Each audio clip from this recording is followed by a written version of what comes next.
สวัสดีครับ FC พี่น้องเกษตรกรชาวนาทั่วประเทศโอ้ยบ่พอกัน 2-3 มื้อเนาะเนื่องจากว่าบ้านพอยังการมีงานขาวดำข้างบ้านก็เลยบ่ได้ลง YouTube ให้เบิ่งเลย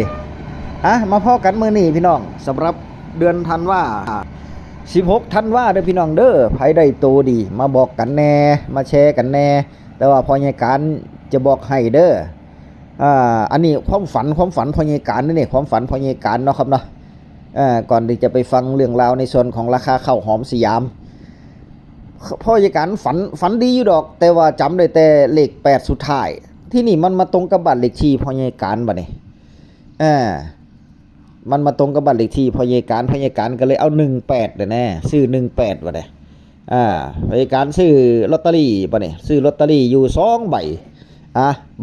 บอกไว้แล้วเด้อเพื่อมีบุญวาสนานำกันเนาะครับเนาะ พาไผว่าซื้อกับฟังเป็นเพื่อประดับเป็นตัวเปรียบเทียบไปเนาะครับเนาะมาเบิ่งข้าวหอมสยามพี่น้องเปิดทางภาครัฐจะเปิดรับซื้อข้าวหอมสยามจังหวัด101นะแต่ว่าราคาต้องเกษตรกรที่จะเอาไปขายนี่เอาไปขายได้เด้เอาไปขายรับซื้อบัดทั่วประเทศแต่ว่าผู้ที่จะเอามาขายนี่เป็นข้าวแห้งความชื้นบ่เกิน 15% แล้วราคาต้องรับได้ว่าซั่นราคาบ่สูงเด้ราคาบ่ได้สูงแต่ว่าเพิ่นเปิดรับซื้อเพราะว่าตอนนี้มันขายยากเนาะข้าวหอมสยามนี่ขายยากอีหลีพี่น้องเพราะว่าเพิ่นก็ห้ามปลูกอยู่และอีกอย่างนึงกรมการข้าวก็บ่ได้รับรองให้เนาะครับเนาะเป็นข้าวที่เกษตรกรปลูกล่วงหน้าแต่พอปลูกมาแล้วบ่มีตลาดรองรับบัดนี้แล้วห้ามเอาไปปนสยามข้าวหอมสยามนี่ห้ามเอาไปปนข้าวหอมมะลิพร้อมเด้ถ้าหากว่าเอาไปปนนี่กลายเป็นข้าวปลอมปนโดนติดคุกเด้อพี่น้องเพราะฉะนั้นตอนนี้ภาครัฐเพิ่นเปิดรับซื้อราคาข้าวไปเบิ่งรับชมแฟ้มภาพแฟ้มข่าวกันซะก่อนว่าเพิ่นรับซื้อเท่าใดเนาะครับเนาะ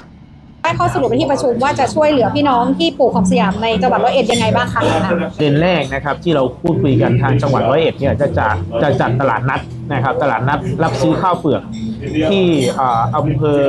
โพนทองนะครับจังหวัด101ซึ่งเป็นตลาดแรกนะครับแล้วก็เราก็จะดูแนวโน้มนะครับในส่วนของตลาดแรกนะครับว่ามันมียังไงนะครับแต่ว่าราคาที่เขาให้มาเนี่ยก็ค่อนข้างที่จะต่ำนะครับถ้าเกษตรกรรับได้นะครับก็ขนมาเลยขนมาที่โพนทองได้เลยเดี๋ยววันที่สกต.โพนทองนะครับแต่ว่าวันเวลาเดี๋ยวยังไงเนี่ยเราจะให้ทางคุณเนตรเนี่ยแจ้งอีกทีนึงนะครับแต่ราคาเบื้องต้นที่คุยกันเนี่ยอยู่ที่ประมาณ 7-8 บาทนะครับถ้ารับได้ก็ขนมารับไม่ได้ก็ตากไว้ที่บ้านก่อนนะครับแต่ผมก็มองว่าน่าจะรับไม่ได้เนาะมันต่ำไปเนาะเพราะว่ามันต่ำไปนะครับอันนี้คือเป็นมาตรการของทางจังหวัดนะครับที่จะเร่งช่วยเรานี่ก็คือแฟ้มภาพแฟ้มข่าวพี่น้องจากทางจังหวัด101เพิ่นมันบ่มีหม่องใดที่เปิดรับซื้อข้าวหอมสยามอย่างเป็นทางการเลยเด้พี่น้องณเวลานี้ณตอนนี้นะครับเนาะถ้าเอาไปขายก็เป็นข้าวหน้าปังล่ะส่วนมากแล้วที่นี่ก็มีสกต.ทางจังหวัด101อำเภอพลทองเด้อพี่น้องเด้อ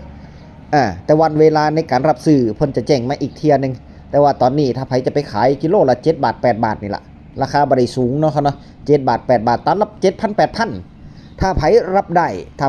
ด้หรือว่าถ้าไผสิขายมีหลายต้องการจำหน่ายออกจังซี่นี่ก็เอาไปขายได้เด้อพี่น้องเด้อก็เอามาขายได้คนมาขายได้เพิ่นว่ารับบ่อั้นนะครับนะแต่ว่าราคารับได้บ่ถ้ารับบ่ได้ก็เอาไว้ซะก่อนตากแห้งเก็บไว้ซะก่อนนะครับนะเพื่อทางภาครัฐบาลใหม่จะมีแนวทางมาช่วยเหลือในส่วนของข้าวหอมสยามพี่น้องเพราะฉะนั้นการปลูกข้าวเนี่ยพยาการถึงบอกว่าเช็คตลาดดีๆเด้อตอนแรกพยาการคนนึงเด้ว่าสิเอาข้าวหอมสยามมาปลูกนั่นเพิ่นว่ามันได้หลายเนาะครับเนาะได้ผลผลิตหลายเด้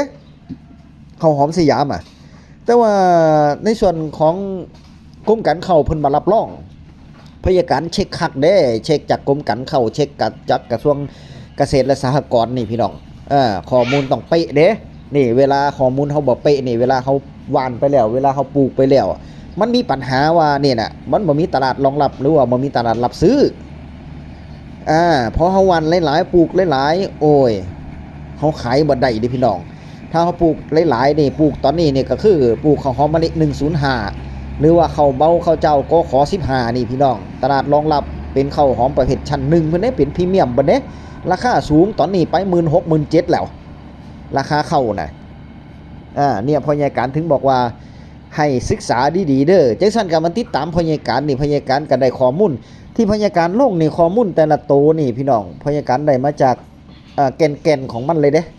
ในส่วนของคนภายในเนาะครับจากกรมการเข้าในอธิบดีกรมการเข้าแน่จากกระทรวงเกษตรและสหกรณ์แน่จากท่านสสชัชวาลแพทยาไทยแน่จังซี่นี่พี่น้องสมควรที่จะรับฟังเนาะครับนะบางคนก็บ่ทันได้ติดตามข้อมูลข่าวสารก็ว่าโอ้พยาการเอาหยังมาลงอีกเนาะหาตัวอีกเนาะว่าซั่นเพิ่นว่าเห็นคอมเมนต์มาว่าแต่ที่ไหนได้เจ้าของบ่ได้ติดตามสถานการณ์ข่าวเลยพอพยาการลงก็เพิ่งได้ยินเพิ่งได้เบิ่งก็เลยบ่ฮู้ก็เลยบ่ฮู้ก็คิดว่า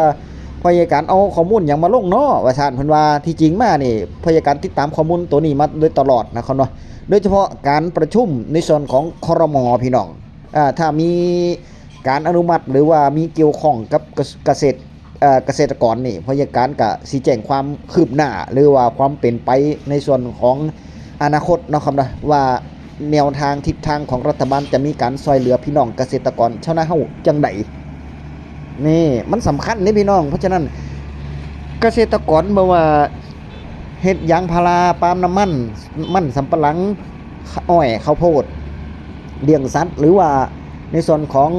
ปศุสัตว์ต่างๆเลี้ยงหมูเลี้ยงงัวเลี้ยงควายหรือว่าทำหน้านี่สมควรพี่น้องสมควรที่ติดตามข้อมูลข่าวสารอย่างชัดเจนเนาะครับเนาะเพื่อเพิ่นมีแนวทางมาซอยเหลือเฮาก็จะได้ตื่นโตแน่บางทีมันบัดทันในพี่น้องเนาะครับเนาะกว่าจะฮู้เขาเฮ็ดไปเบิดแหละเต็มแล้วบัดนี้เต็มละจังสี่ก็มีเด้ไปลงทะเบียนซ่าบัดนี้เข้ามาแล้วก็ติดตามพยาการไว้เด้อเขากดติดตามพยาการไว้เฮาโอ้เป็นวัดพี่น้องเอ้ยเฮาบ่เชื่อก็ฟังไว้หั่นล่ะบ่เป็นหยังพี่น้องถ้าบ่เชื่อถ้าบ่มั่นใจเนาะครับเนาะหรือว่าย่านข้อมูลเป็นเฟกนิวบ่หรือว่าเป็นข่าวปลอมบ่จังซี่เขาก็ฟังไว้หั่นน่ะเดี๋ยวอีกจังหน่อยนี่เขาก็จะลงน้ำก้นพยาการดอกข้อมูลต่างๆนั่นเพราะพยาการก็จะได้รับก่อนหมู่เนาะครับเนาะพยาการได้รับก่อนหมู่แล้วพออีกสัก 2-3 มื้อ 4-5 มื้อไปนี่ซุ่มข่าวเกษตรกรก็จะได้ลงน้ำก้นแน่ๆแต่พยาการก็แจ้งครับให้กับเกษตรกรชาวนาเฮาได้รับรู้รับทราบก่อนหมู่อยู่อีกเรื่องนึงพยาการเป็นห่วงก็คือเรื่องการเผาไร่เผาหน้าเด้อพี่น้องเด้อช่วงนี้นี่ตามที่ประกาศออกมานี่โอ้ยอำเภออีหยังทางโคราชพี่น้องเพิ่นเอาจริงเอาจังได้ไผเผาโดนจับเลยแต่ว่าที่จริงมาตรการมันก็ยังบ่ทันได้ออกมาเด้มันออกมาช่วงวันที่1 มกราคมพุ่นบ่แม่นบ่แต่ว่าพอเกษตรกรชาวนาเฮาเผามากับเป็นโดนจับจังซี่นั่นนะพี่น้องศึกษาดีๆเด้อพี่น้องเด้อศึกษาดีๆคลิปหน้าพอกันใหม่คลิปนี้ก็เป็นเรื่องของราคาข้าวหอมสยามเนาะครับเนาะที่สกต.พ้นท่องเพิ่นจะเปิดรับซื้อกิโลละ7 บาท 8 บาทตันรับ 7,000 8,000ถ้าหากว่าไผรับราคาได้เพิ่นก็ว่าเอามาขายขนมาขายเลยรับซื้อบ่อั้นเด้พี่น้องเด้อ